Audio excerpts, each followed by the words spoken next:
ನೊಂದ ಜೀವಕ್ಕೆ ಮುರಿದ ಮನಸ್ಸಿಗೆ ಪ್ರಶ್ನೆಗಳಲ್ಲಿ ಸಿಲುಕಿದ ಜೀವನಕ್ಕೆ ಬೆಳಕಿಗಾಗಿ ಅಲೆಯುವ ಹೃದಯಕ್ಕೆ ಸತ್ಯವೇದದಿಂದ ಹೃದಯಕ್ಕೆ ಒಂದು ಮಾತು. ಆತ್ಮೀಯರೇ, ಮತ್ತೊಮ್ಮೆ ಹೃದಯಕ್ಕೊಂದು ಮಾತು ಕಾರ್ಯಕ್ರಮಕ್ಕೆ ಸ್ವಾಗತ.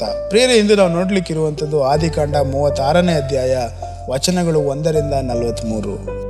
ನಿನ್ನೆ ನಾವು ಯಾಕೋಬನ ಜೀವನದಲ್ಲಿ ಸಂತೋಷ ಮತ್ತು ದುಃಖ ಒಂದೇ ಸಮಯದಲ್ಲಿ ಹೇಗೆ ಬಂದವು ಎಂಬುದನ್ನು ನೋಡಿದ್ದೇವೆ.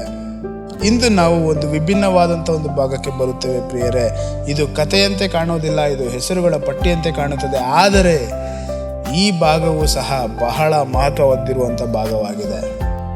ಹಾಗಾದರೆ ಇಂದು ನಾವು ಏಸಾವನ ವಂಶಾವಳಿಯನ್ನು ನೋಡುತ್ತಿದ್ದೇವೆ. ಇದೇ ಏಸಾವ್ ಈಗ ಏದೋಮ್ ಎಂದು ಕರೆಯಲ್ಪಡುತ್ತಾನೆ.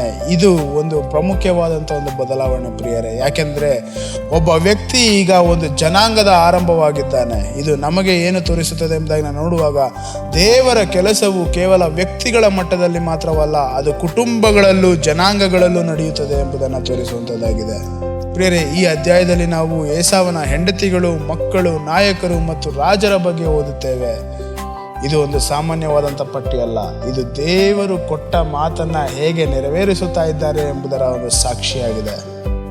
ಅಂದರೆ ನಾವು ಈಗ ಹಿಂದೆ ನೆನಪಿಸಿಕೊಳ್ಳುವುದಾದರೆ, ದೇವರು ಏಸಾವನನ್ನ ಕುರಿತು ಆಶೀರ್ವದಿಸುವೆನು ಎಂಬುದಾಗಿ ಹೇಳಿರುವಂಥ ಮಾತು ಇಲ್ಲಿ ನಾವು ನೆರವೇರುವುದನ್ನು ನಾವು ನೋಡುತ್ತಾ ಇದ್ದೇವೆ. ಅಂದರೆ ಏಸಾವನು ಈ ವಾಗ್ದಾನದ ಮುಖ್ಯ ರೇಖೆಯಲ್ಲಿ ಇರಲಿಲ್ಲ, ಆದರೆ ದೇವರು ಅವನನ್ನು ಮರೆತಿಲ್ಲ ಎಂಬುದನ್ನು ಈ ವಾಕ್ಯ ನಮಗೆ ಸ್ಪಷ್ಟಪಡಿಸುತ್ತಾ ಇದೆ ಪ್ರಿಯರೇ.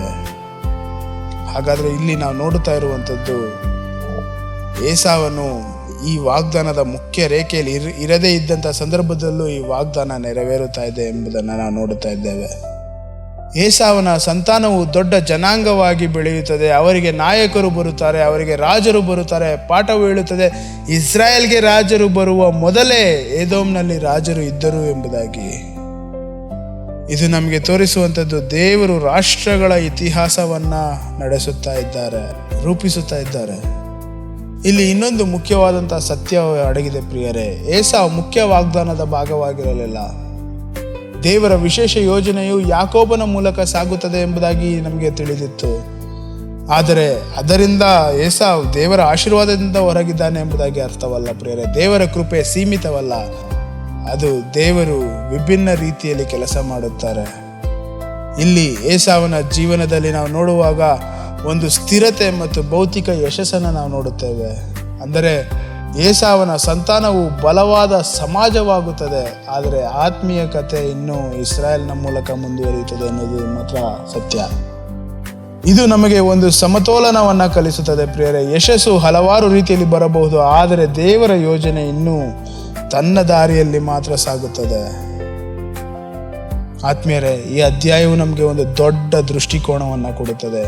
ದೇವರು ಒಂದೇ ಸಮಯದಲ್ಲಿ ಅನೇಕ ಕಥೆಗಳನ್ನು ಸಹ ಬರೀತಾರೆ ಎಂಬುದನ್ನು ನಾವು ನೋಡಬಹುದು. ಒಂದು ಮುಖ್ಯ ರೇಖೆ ಇದೆ, ಆದರೆ ಅದಕ್ಕೆ ಜೊತೆಯಾಗಿ ಇನ್ನೂ ಹಲವಾರು ಜೀವನಗಳಲ್ಲೂ ದೇವರು ಕೆಲಸ ಮಾಡುತ್ತಾ ಇದ್ದಾರೆ ಎಂಬುದನ್ನು ನಾವು ನೋಡಬಹುದು. ಕೆಲವೊಮ್ಮೆ ನಾವು ಯೋಚಿಸಬಹುದು, ನಾನು ಮುಖ್ಯ ಕಥೆಯಲ್ಲಿ ಇಲ್ಲ ಎಂಬುದಾಗಿ, ನನ್ನ ಜೀವನದಲ್ಲಿ ದೊಡ್ಡದಾಗಿ ಏನು ನಡೆಯುತ್ತಾ ಇಲ್ಲ ಎಂಬುದಾಗಿ ನಾವು ಯೋಚಿಸಬಹುದು. ಆದರೆ ಈ ಅಧ್ಯಾಯ ನಮಗೆ ಹೇಳುತ್ತದೆ, ದೇವರ ದೃಷ್ಟಿಯಲ್ಲಿ ಪ್ರತಿಯೊಬ್ಬರಿಗೂ ಸ್ಥಳ ಇದೆ.